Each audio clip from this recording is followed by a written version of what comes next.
2006 edition, very newest edition of the Prentice Hall High School Biology textbook. Here's one of the pages that just starts telling you what evolution's all about. Look what it says here. In genetic terms, evolution is any change in the relative frequency of alleles in a population. Now look, an allele is just a gene, and frequency just means how often you see that gene.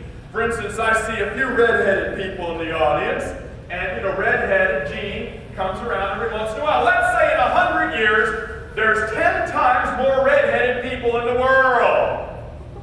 That would be a change in the relative, how frequently we see the gene in the population.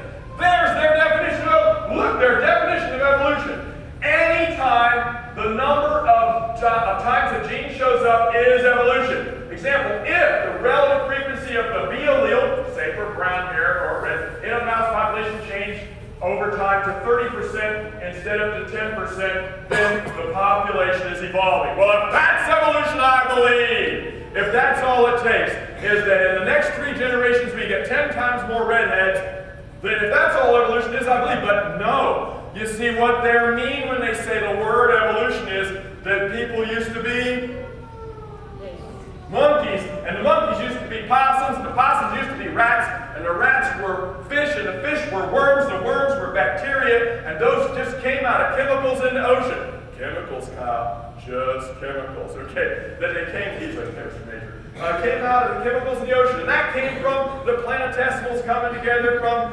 exploding supernova stars that came from the Big Bang 13.7 billion years ago, all by itself. That's what they mean by evolution when they say the word evolution. They don't just mean that we might have more redheads next generation. So watch it.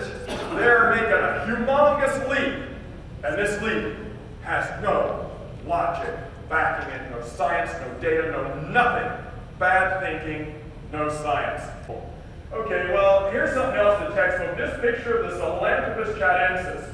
Sahelanthropus chadensis is shown as a human ancestor. Also, Homo erectus means upright walking man. Sahelanthropus means man from Sahel region, and chadensis means comes from the country of Chad. Okay, how many have heard of Chad in Africa? They found a fossil in Chad. And Homo erectus is supposed to be our direct ancestor, also upright walking man, was supposed to have previously been Homo habilis, or handy man, they named it. But the book mentions Homo erectus and Sahelanthropus chadensis as missing links. It talks about it right here. But look at what the newspaper had to say about the very same picture. Washington Post in 2006, the 7-million-year-old Tamai skull, which is the nickname for chadensis, unearthed in Chad in 2001, may have belonged to a line of non-hybrids that were not humans.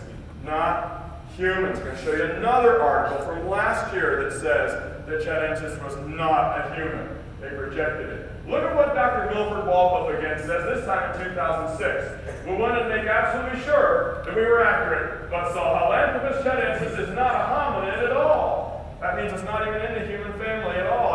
Some people are going to like it, some people are going to hate it, but it will at least stimulate more discussion. Look, the book is not only misleading, they jumped the gun on a lot of things. Now evolutionists have found out that the missing links that are in that textbook are actually monkeys. Now let's take a look at the other one I was talking about. So Sahelanthropus chadensis, I'm going to show you more about that later, why that's fake. And Homo erectus, upright walking man, let me show you a little bit about why that's fake. Last year in August, we found the Homo erectus skulls and Homo habilis skulls in the same layer, and they used their evolutionist dating method of potassium argon to find out these things lived at the same time. You see, they were supposed to be missing links in the stair step that led up to us. It was supposed to be Homo habilis, then Homo erectus, then us, Homo sapiens. You see, that's what it's supposed to be. Dr. Fred Spohr at University College in London said, it's like finding out that your grandmother and your great-grandmother were really just sisters. Wow. It's the same thing. Really messed up. This find last August really messed up totally. If one of these is not our ancestor, even if one of them is, the other one can't be, because they lived at the same time. One's not a missing link to the other. But look at what Newsweek said just last year. DNA evidence. DNA makes it clear that Homo erectus was almost certainly a dead end and not, as some scientists argue, our ancestor. The DNA is different enough that there's no way they can even imagine the mutations could have turned that into us. So they're dropping Homo erectus, which the book says is our ancestor. Look at this up here. Trouble was, Sahelanthropus chadensis, nicknamed Tomai, the local word for child, lived close to 7 million years ago. The genetic data, at least their understanding of what the genes mean, if evolution were true, points to a human-chimp split at least 1 million years later. And that suggests that Tomai was not the hominid. Ever notice how they use biblical terms to describe their evolution theory, hominid?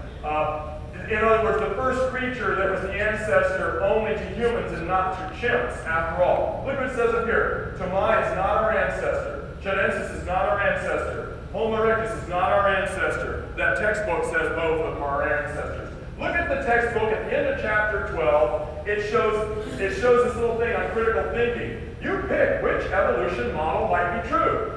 Either we came from Lucy, who went through Australopithecus africanus, then habilis, then erectus, and to Homo sapiens, or we went straight from Lucy to Homo habilis, and to erectus, and then to Homo sapiens. The only difference between these two charts that Dr. Miller is giving the students a choice in is whether we went through the line of Australopithecus africanus or not. Now, I haven't mentioned africanus yet. You see, africanus, according to them, comes 1 million years after Lucy. But africanus, after 1 million years of evolving, of evolution, looks more like monkey than Lucy.